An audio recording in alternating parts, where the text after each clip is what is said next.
Welcome to the Scariest Things podcast, your gateway to the trends and tropes of the horror genre. This is episode 135. We're going back to our potluck, but we're calling this the director's cut because we're going to do something a little bit different this time. I'm Liz Williams, and I'm joined by Mike Campbell and Eric Lee. Okay. Hey, guys. So we mentioned we're doing something a little different. Yes. What we're doing is last time we did our potluck, we each chose 3 films and assigned them to one other person.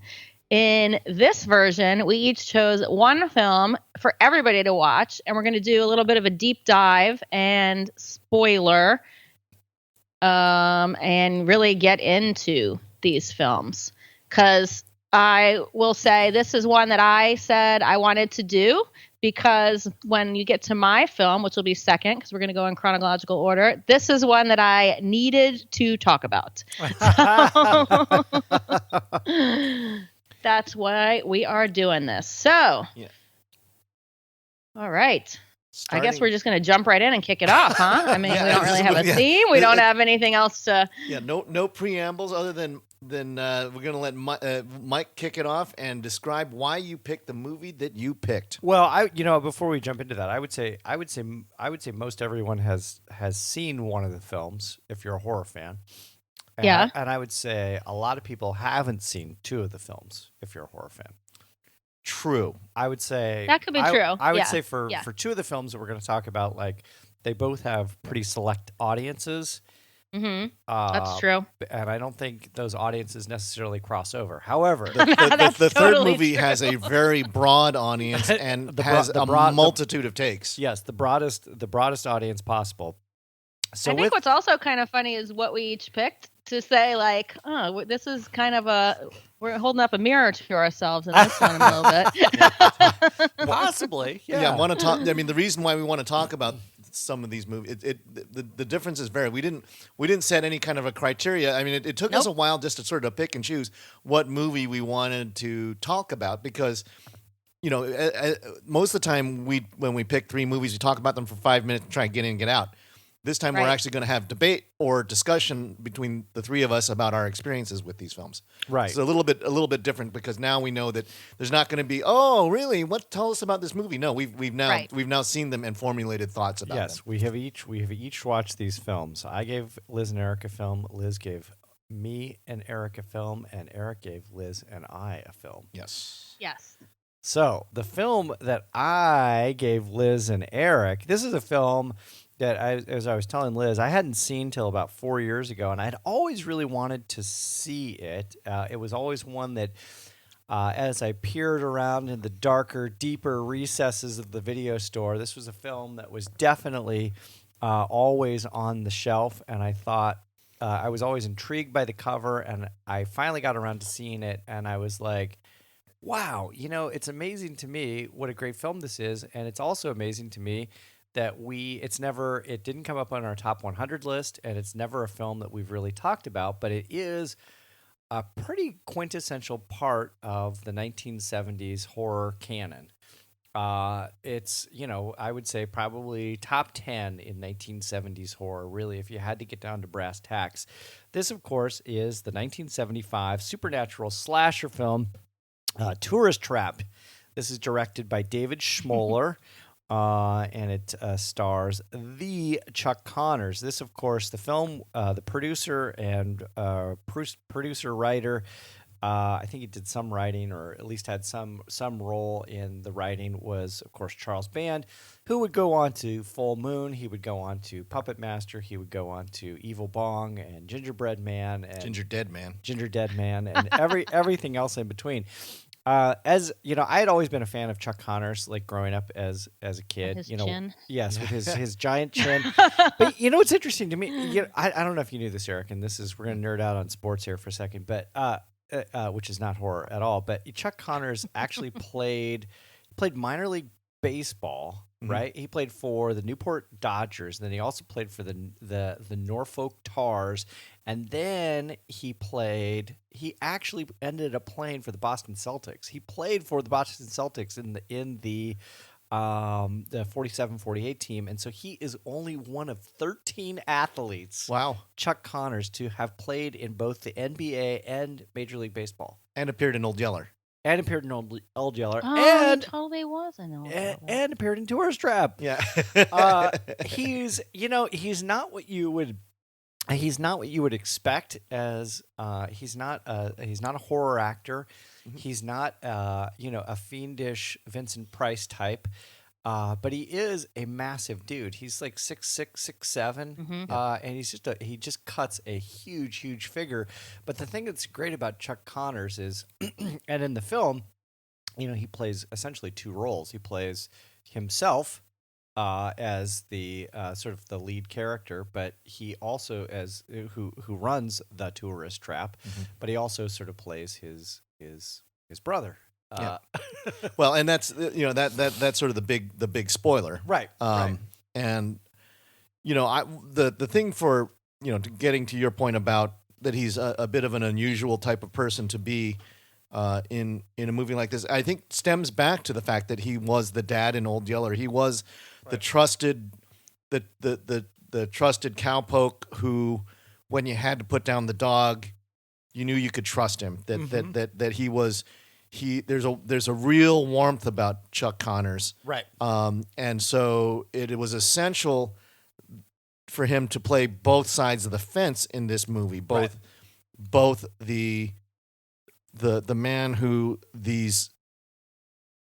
he always called them kids, but they're 20 somethings, Right. Yeah. that they would trust him enough to go to this weird tourist trap Right. museum that this roadside attraction that he had set up, and for them not to go running away in panic, because he's a big, handsome, kind and they man. trust him implicitly. Yeah. They're just like, he said stay here. Yeah. Was it Mr. Slauson? Mr. Yep, Slauson. Mr. Slauson. This is a little bit of a small correction. This is a 1979 movie. What would I say? 77? 75. 75. No, yeah. so this 79. to me, I think with Tourist Trap, I think that one of the reasons why it kind of gets lost in the shuffle is it's a bridge movie. I think it is it sort of lands squarely right between Halloween and Friday the 13th. Right. Right. It's Halloween in 78. Right. Friday the 13th in 1980.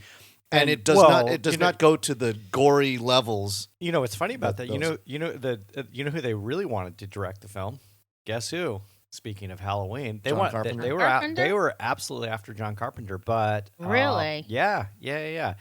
Apparently, one of the other producers, J. Larry Carroll, was totally unsatisfied with, I guess, the financial arrangements with Carpenter, and they were like, yeah. Let's pull the plug on this guy. He's still somewhat of an unknown, and we'll get this other guy to do it, and we can do it cheaper, and it'll be easier to do. Mm-hmm. But yeah, they absolutely really wanted to get John Carpenter to direct. But it has those feels, right? Sure. Of that The Burning or Sleepaway Camp or all those late 70s, early 80s movies, complete with the feathered hair. Yep. But this was PG. It would be PG-13 nowadays, but it was because it didn't have any of the gore or the. This was PG? It was PG. PG. Straight up 70s PG. PG. Interesting. 70s But Okay. it danced all around the sexy, right? Right. I mean, it Yeah. didn't. There was no nudity and no sex, but there was a skinny dipping sequence. Right. Which would allude to it. There were naked mannequins all over the place. Right. And this was an era where apparently bras were optional. It's quite obviously bras were optional, and they got some, the actresses. We have Jocelyn James, Tanya Roberts, who Yep. would achieve greater fame than most of these other folks, and Robin Sherwood, all very attractive young women who, Indeed. would look good in a tank top. Right. Right. But they would also do the classic Friday the 13th kind of thing. So it's like, I'm gonna go out and check out the house. Hey, I wonder what they're doing. Let's go. I bet you they're making out. And it's like, no, that he's dead. Right. You know, right. but they would just like, I don't think we should do this. I think this is a bad idea. And the bad is like, yeah, of course it's a bad idea, and of course you shouldn't trust this guy. And so this was it brought a lot of those early tropes to the table. Now, So, can I tell you how I watched this film? absolutely. So I watched this the first time I had seen it was when Mike, picked this for his choice. Now I know we've talked about it a tiny bit before, Yeah. but I had never seen it. So the first time I watched it straight, and I was like, what the fuck is this? I mean, the opening music, first of all, is like a little twangy and very silly. Right. So the second time around, when I was going to make my notes and stuff, I decided I needed to watch the riff tracks version of this. Yes. That's what I'm going to recommend if anybody wants to jump in. Is watch the riff tracks. Like, I mean, they had, when they pull up and it says Slauson Oasis, which is the name of the tourist trap. Right. It just says, like, your dumb kid may think it's Disney. Just like things like that. And it's so much more bearable because it is an acquired taste, this kind of movie. It's super 70s. Exactly what I'm saying. It's 70s canon in the top 10 for sure. And I don't. But I think on a. Keep going. Sorry. Well, you were talking about how, like, there were naked mannequins everywhere. Like, my favorite quote that all they said was, "The last time I saw this many dummies piled on a woman was at a Kid Rock concert." Like, these guys are saying. So That's awesome. That's awesome. It made this movie really, really good. And the one thing we haven't really talked at all about in the film, which is kind of a quintessential plot point, is the fact that Mr. Slauson, Chuck Connors, has telekinetic powers. Yeah. And he uses all the mannequins and dummies around the tourist trap. Yeah. I didn't know that's how that was They don't explain it at all. It just No. I didn't know that's how that was happening. Well, and apparently the original screenplay did not at all have any mention of telekinetic powers, but they had to explain. Yeah, the idea was the idea, which I think is really interesting because it's kind of the foundation of Charles Band.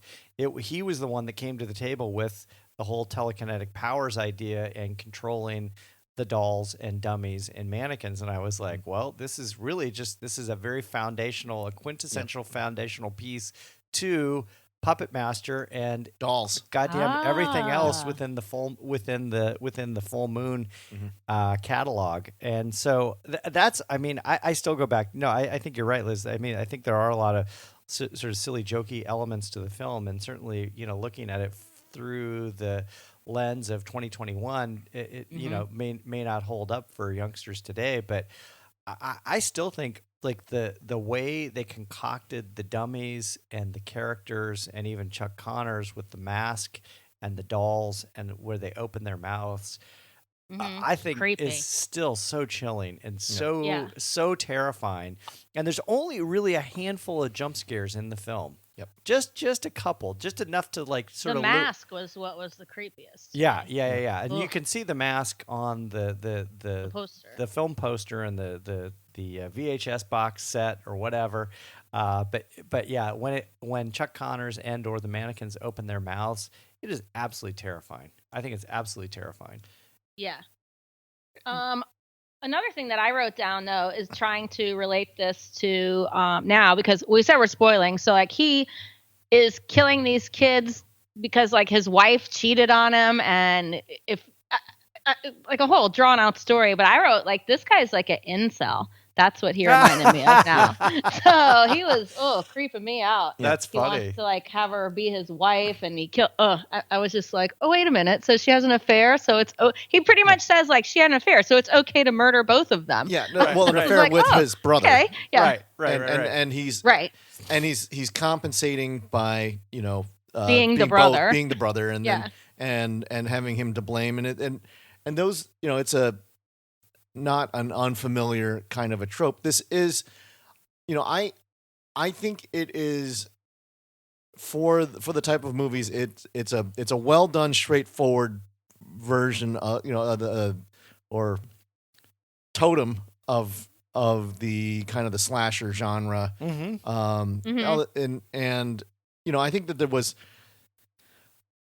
complete with all of the idiot things that the protagonists do. The protagonists are all awful actors, and they're stiff. And particularly like the lead Molly she's frustrating because you realize she's immediately she's the final girl. Right. That she's wearing clothes. Yeah, and she's yeah, and she's the reluctant one. She's a virginal kind of character. Right. She doesn't want to do the skinny dipping. Right. And she wants to remain at home base. And wait for Mr. Slauson because she trusts Mr. Slauson, and right. Mr. Slauson, of course, is not to be trusted. Right. Not to be trusted. So I thought to put it in the top 10 movies of the 1970s, when we actually get to talking about the 70s movies, you're going to change your mind. This is I'm not going to say the top 20.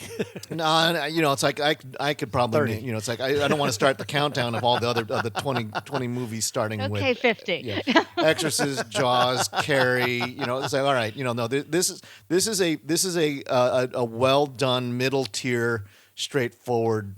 All right, so what do you give it? Scale 1 to 5. What are we giving it? I give it 3.5. 3.5. 3. 3? I'm going 4.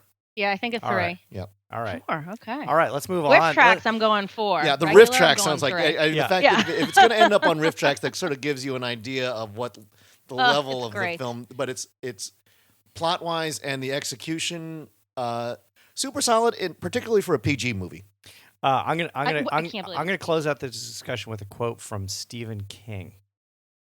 Talking about Tourist Trap in his book Dance Macabre from 1981, he praised the film and noted that the film wields an eerie, spooky power. Yeah. So let's go from eerie, spooky power to hard to watch.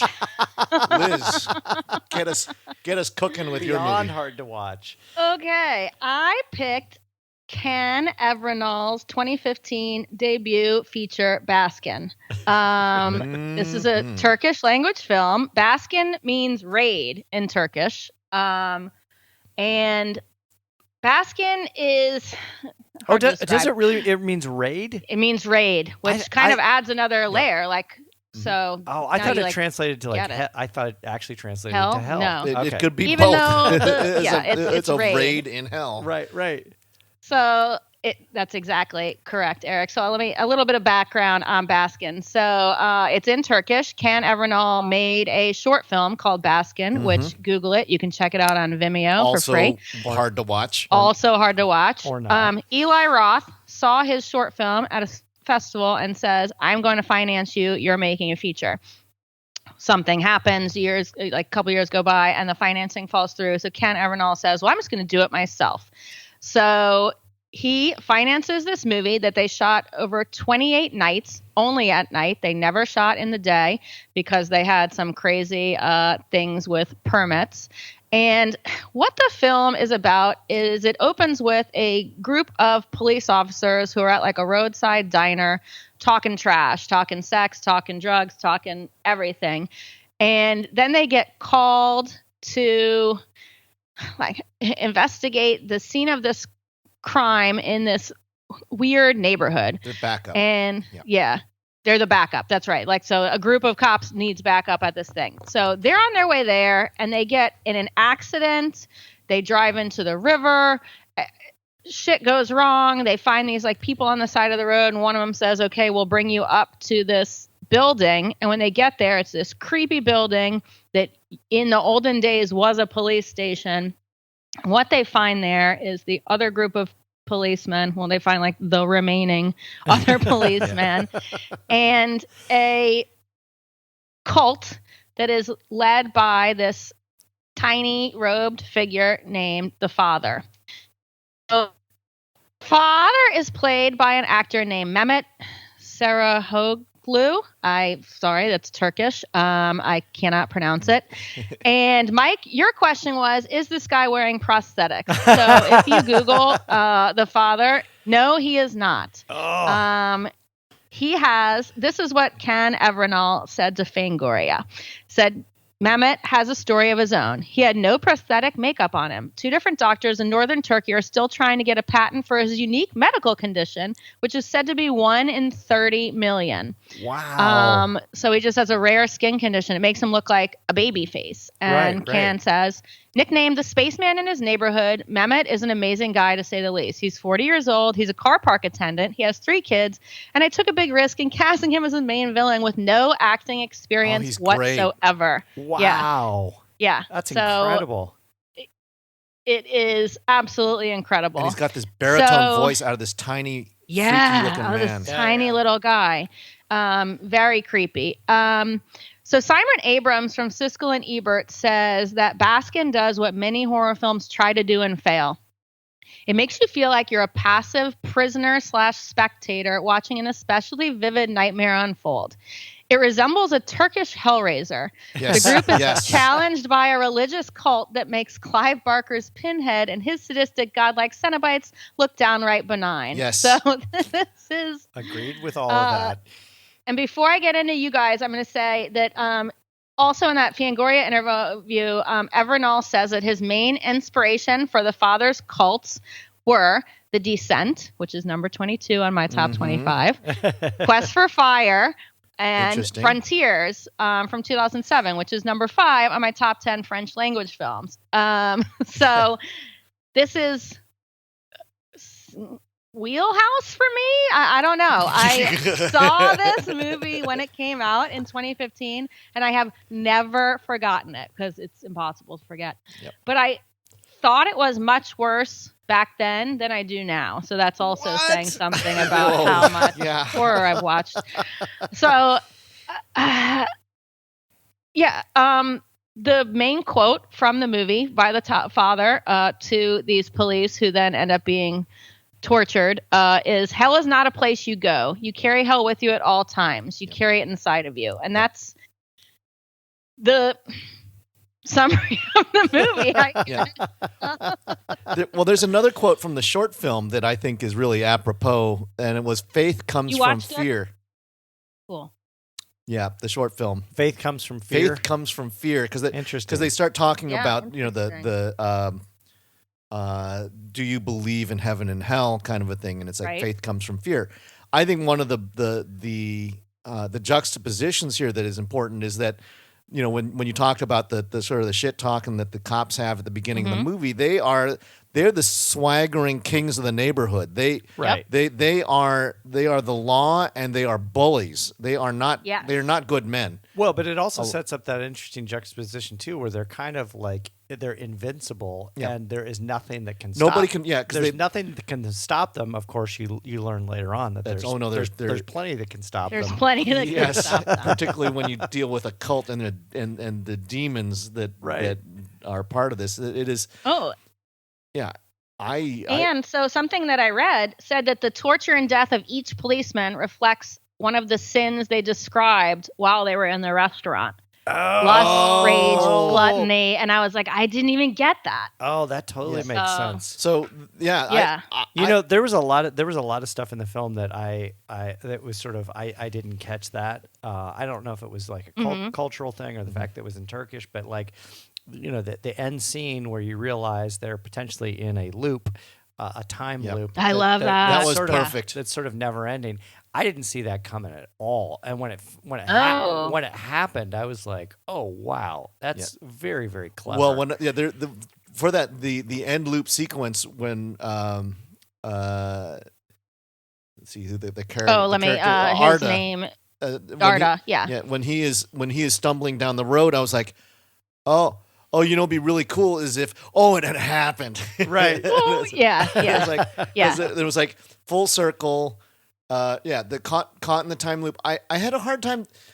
One of the pieces that I had a hard time fitting into the puzzle was his childhood backstory and how he would leave the out of body experience to go back to his childhood home, and I couldn't figure out where that fits in within the context of the film. Because they had the Resmi was kind of like his father figure. Yes. That cop, that's who he went to live with after his parents, I guess, died, or something happened to his parents. During sex at the beginning of the movie when a demon came to get him or something like that. Yeah. So, and it's like that hand that reaches out to him. And then there's that scene where the hand goes to pull him out of the water. That was the scene that took them the longest to film of their 28 nights. That's and surprising. That's gorgeous. Mm-hmm. What I also love about this movie, and I think it is kind of the same thing that I love about Martyrs and other things like that, is you think it's going one way. I mean, this starts as a cop movie, and then it completely goes somewhere there's no way you could predict that this thing was going. It's Not and then at all. the loop. Yeah. You know, my only complaint with the film really is that, and it was sort of the same complaint I had with As Above, So Below, the found footage horror film where they also discover hell, or the gates to hell, lurking underneath the catacombs of France. I felt like they gave you too much too early in the film. Like they do get into hell fairly quickly. And then it's about like a half an hour of the most horrific shit you've ever seen, like over and over and over and over. And I was thinking, had they saved that for maybe the last 10 minutes and sort of built the tension up a little bit, it could have been even more explosive as you realize, oh my gosh, they're actually in hell. If they would have teased that out a little bit, I thought it could have been more interesting. But, certainly then you wouldn't have had all the horrific stuff that you get to eventually see, but the unlike most but films, did you watch the short, Mike? No, I didn't. Because the short is like 2 minutes of cops and then hell.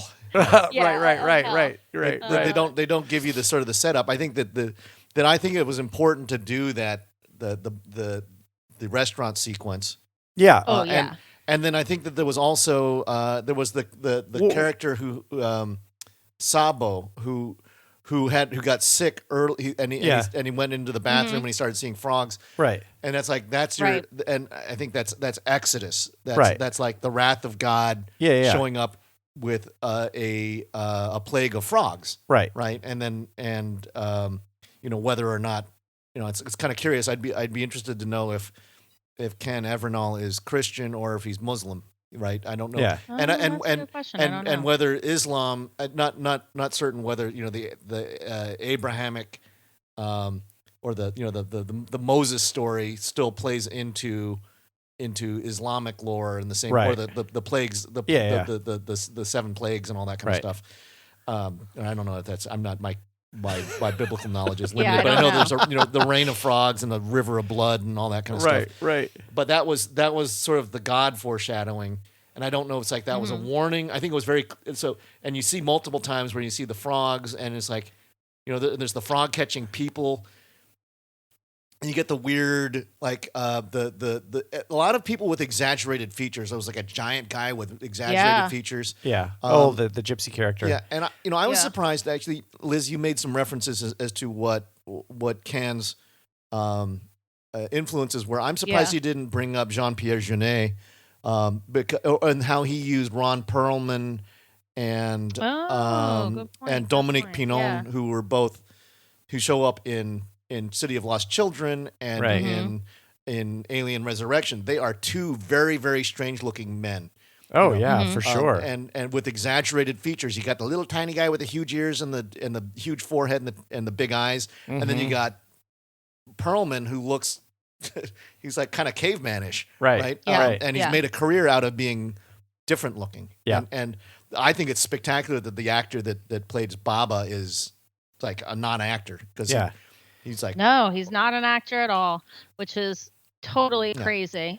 Liz, did you do any research on the religious allegory component of it? Because I looked around. I did not. Just a little bit, and I couldn't find anything because I was curious about that too, to see if there was any direct religious allegory. I did not. I did not. But we like. I mean, so Ken Evernall is, I think, one to watch. I mean, we've talked about Housewife.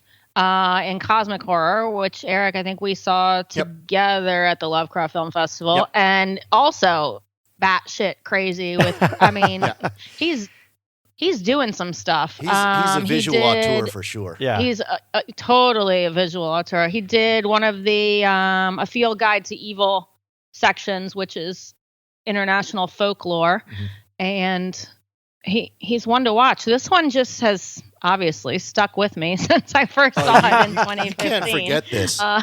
This is you can't forget this at all. It does totally makes Hellraiser like patty cake. I mean, it's just the kinds of yeah.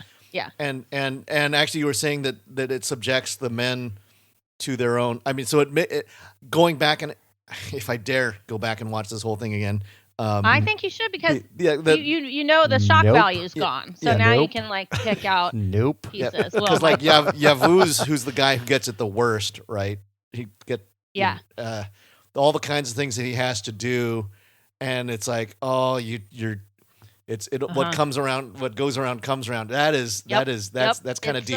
It's gross. Mike, when you told me this gave you nightmares, I felt like probably how a parent feels when their kid gets like a full ride to Harvard or something. Right. I was so proud. of my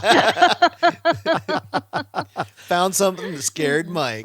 Scared the bejesus out of me. Yeah, this is like going to the Holocaust Museum once and once only. Well, before we move on to Eric's, I'll give you the tagline from Baskin, and it is just "Into a world of madness and suffering." 100. That's it. 100%. Spot on. 100%. All right, Eric. Well, this is a little movie that some of you folks may have heard of. It is a recent release. It is also something that has created a ton of chatter, and some of it because of what the review, like the bulk of the reviews have been, and then what some of the minority views on this thing that have come out. And this is David Gordon Green's Halloween Kills. Yes, 2021. 2021, nominally starring Jamie Lee Curtis, Judy Greer, Andy Matichak, Will Patton, Anthony Michael Hall, that guy, Robert Longstreet, who plays Lonnie, and then returning performances from Kyle Richards and Nancy Stevens, who reprise their sort of human Easter eggs coming back. And PJ Souls, come on. Was PJ Souls in it? Yes. She doesn't play a big role. No, it's just she's you just like, gotta look quick and fast. Because spoiler alert, PJ Souls dies in the first Halloween movie, so she's not a survivor showing up. The character does not return, whereas Lindsay, Marion, Tommy, and Lonnie all coming back as characters. The actors have changed in the case of Lonnie and Tommy, but they actually brought the actresses back who played Lindsay and Marion. Full of Easter eggs. You've seen the trailers. Evil dies tonight. No, Evil doesn't die tonight, because you know what? Not. Yeah, he's never going to die. I think this is, and here's, so my take, and then we'll get into this. I think one of the fun things is why I picked this one, because I know Mike and I and Liz and I are on one side of the fence. Mike is on the other side of the fence relative to our experiences with the movie. Yes. Right or wrong, it's a subjective analysis. And it's been a lot of fun because we've gotten a lot of chatter on our, particularly on our Facebook page, about this, because I gave this. Go join the chatter. Go to Facebook, follow The Scariest Things. Because it's fun, actually, and it's a movie like this that actually sort of brings out why people love horror movies and what they're looking for in horror movies. Yes. I gave this 2 stars. Mike gave it 4. Correct. Liz, what would you? 2.5. No, I'm gonna give it 2. Yeah, I'm gonna give it 2. And I think the first thing right out of the gate that I will say, I don't need to recap the plot because it's really not much of a plot to describe. This is it is the middle film of a trilogy, and that's a problem. And I didn't see the first. Okay, I didn't see I like the first Halloween. one a lot. I think the first film. Wait, you didn't see Halloween? No, the 2018 Halloween. No, because what? Oh, Liz, you got to watch 2018. I'm not a big fan. Yeah, you got to watch 2018 Halloween. So here's the thing with the 2008. Which PJ Souls is in too. She has a voice part in it. Liz doesn't care about PJ Souls. She's not. No. That's so she's probably not the biggest rock and roll high school fan either. But the 2018 film reestablished Michael Myers coming out of prison after 38 years internment for his actions in the original 1978 Halloween. In Halloween 2. So it follows from Halloween 2. Oh, Halloween 2. Well, okay, Yeah. so for Okay, 19... so they go pick Halloween, Halloween 2, and the then- new and- Halloween. and then Halloween Halloween. So they 2018. Now so this. they've captured him. They've imprisoned him. Right.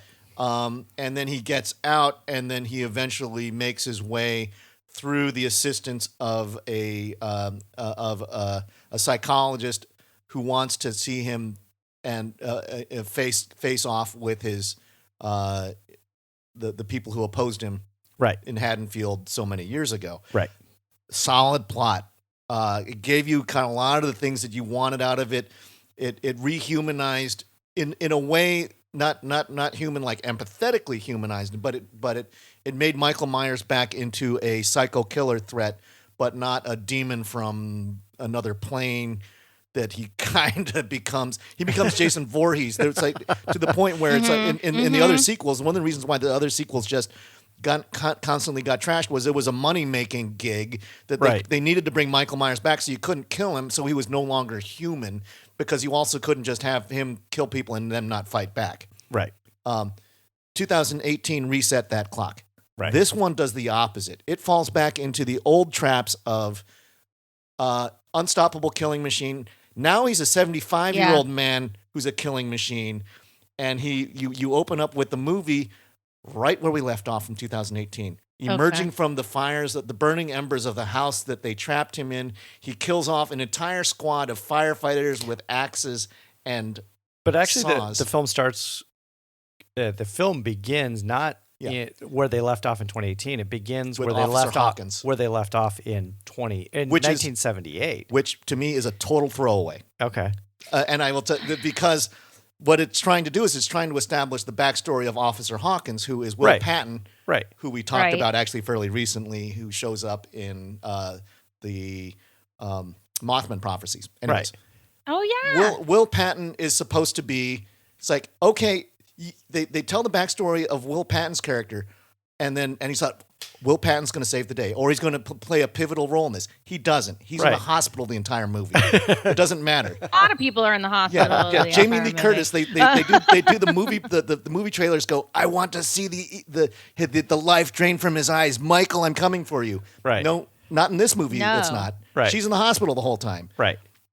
You got a bunch of surrogate characters who come in and they just get butchered. He goes from point A, from the house, to his home, and he kills everybody in between. Now, masterfully done.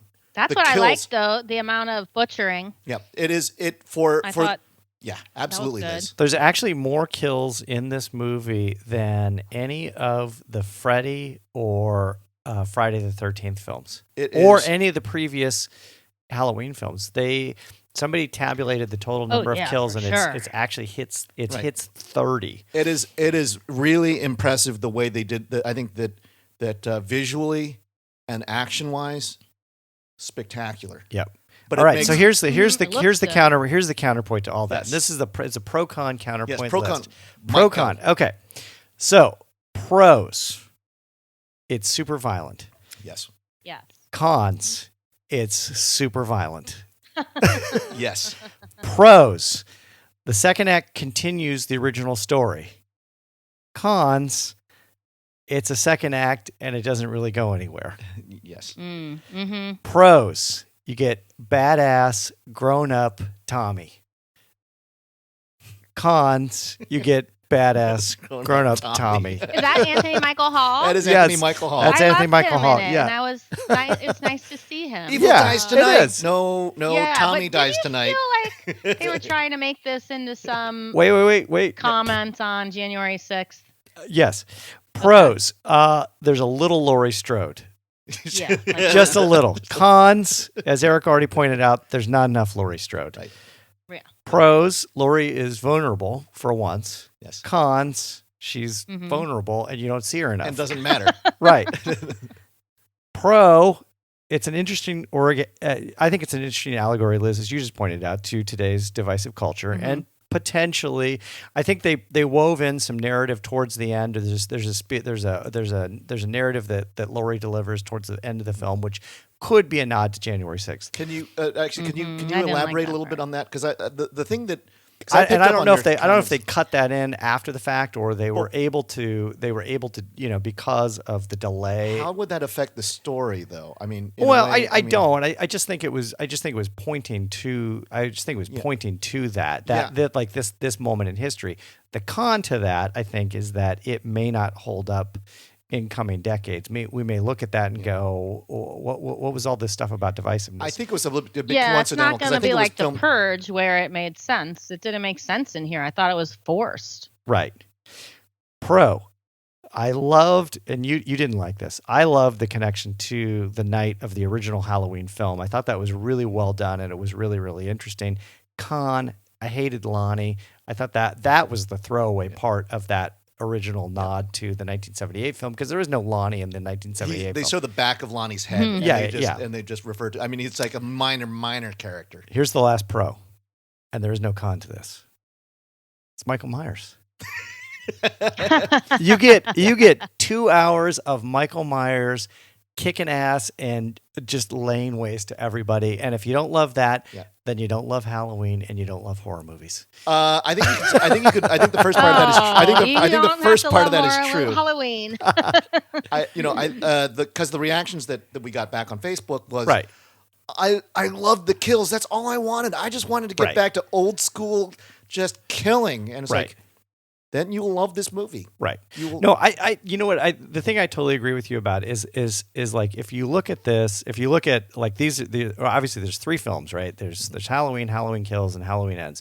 Halloween Kills is the second act of the 2 films, and it's unfortunate because it's treated as a second act and it plays as a second act, and a second act is not a film in and of itself, but they were forced into the position of making the second act a film, but it's just not a film in and of itself. I think that's actually the biggest argument against this movie. I think what I think would have been better is to do a 2-parter, or even to make this, and to take out the mob scene, give a little bit of time between Michael's loose, he's cutting his way through to his home, and then Laurie comes to go get him. Right. Really. Yeah.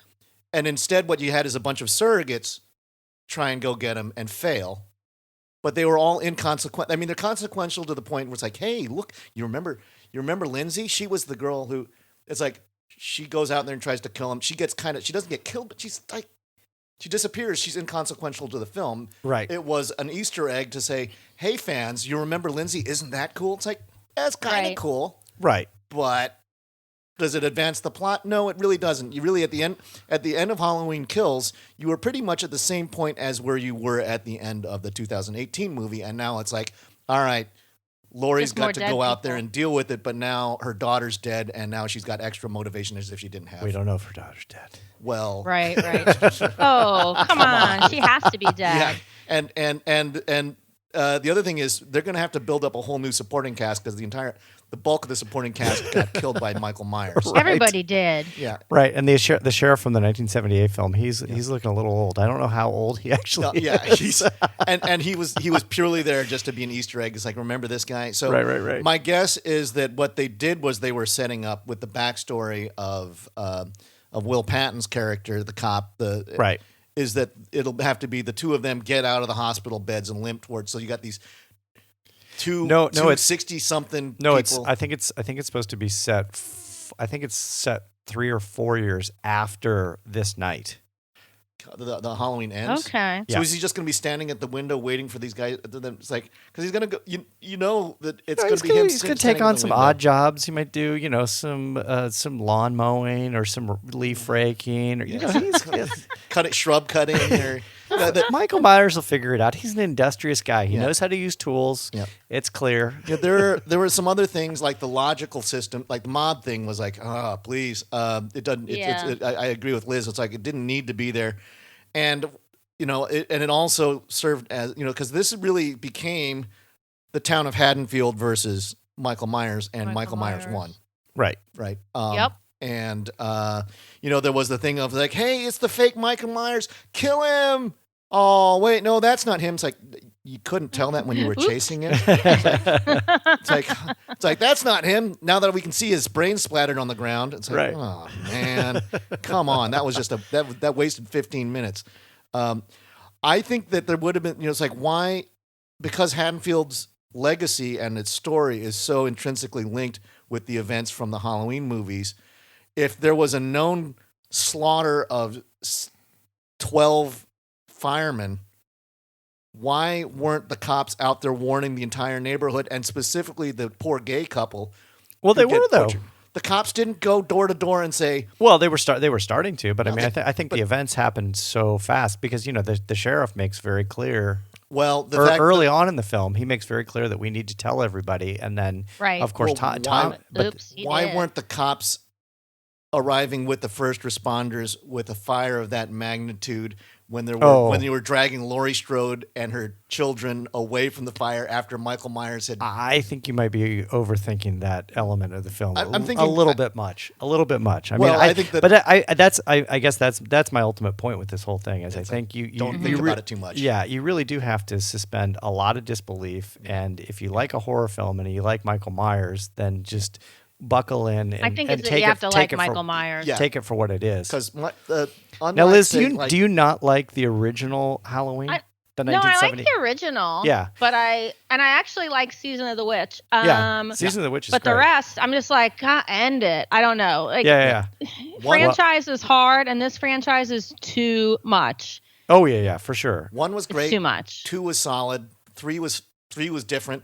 Yeah, and the rest of the stuff up until 2018 was terrible. I think terrible is a little tough. I think terrible is a little rough. I think it is rough. There are definitely some super duper weak spots, but 4 and 5 were not bad. The Paul Rudd appearance was really good, and the fact that Donald Pleasance kept at it through some of those films was really good. Halloween H2O is a little uneven. You can go back and listen to the podcast where we dissected the entire Halloween franchise, as we did many franchises and many films. But I think there's definitely. I think sometimes you have to be like a one franchise person. So I'm a Nightmare on Elm Street person. I'll defend all of those except for number 2. Well, I just wasn't. And so. Yeah, I don't know. Dream Child was pretty rough.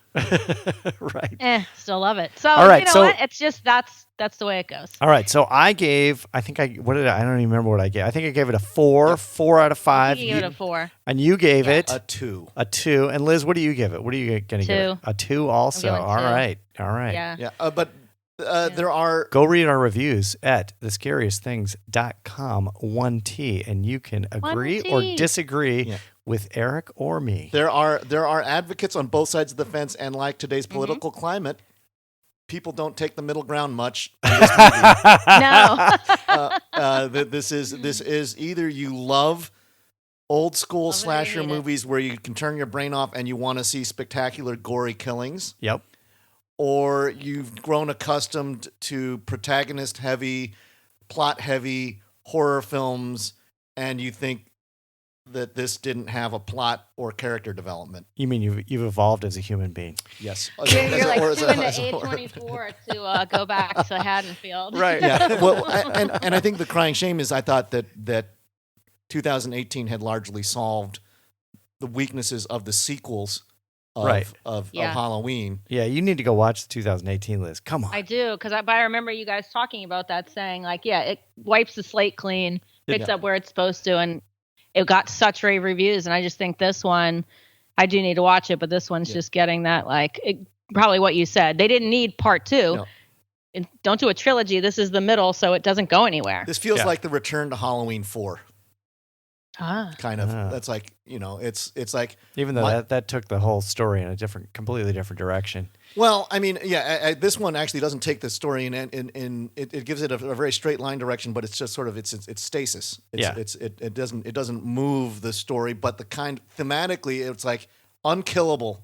Like there's like I don't know if you, because in the theater I was yelling, cut his hands off, cut his fingers off, cut his head off, stick a knife in his head, do something. And instead everybody's like dancing around in a circle jerk, and I was like, fuck, do something about this guy. And then Mike, you turn to me and it's like, well, you can't, because he's got to be around for the next movie. And it's like, kill the fucker. It's like no, but then you kill Michael Myers. He's gotta make it. You're killing the cash cow, Eric. Yeah, I know. I am. I'm totally killing the cash. Kill the cash cow. $50 million in its opening weekend. It did great.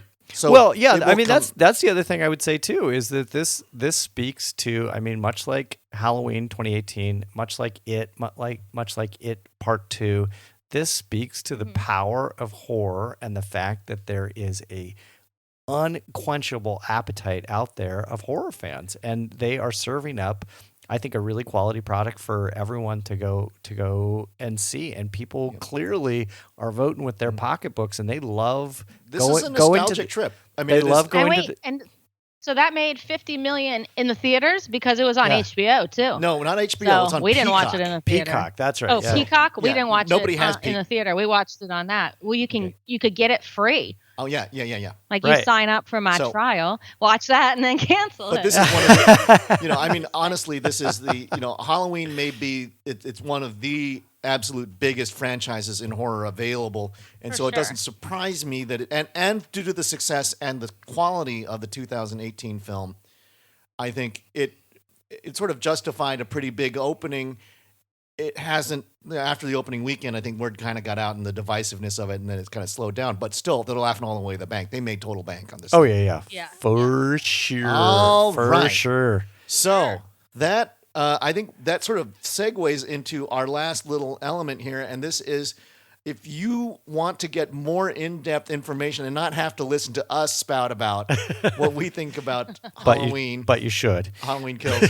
Fangoria magazine just came out with their episode Halloween Kills and Kills and Kills And and Kills. It's a sort of a celebration of all things horror, but they, of course, when you get a big rollout like this, and also because I think they have some close ties to the people who produced Halloween Kills. Right. A lot of great articles in here with big glossy pictures. And a poster. You get a poster. You get a Michael Myers poster. Who doesn't love that? Come on. Right here, here's the. It's like it's a Michael Myers Michael Myers poster. poster You there. can't beat that. so yeah, Send and them all to he's Mike. looking better than Yeah. ever. He's I'll take your Michael Myers good posters. looking 75-year-old guy with a mask.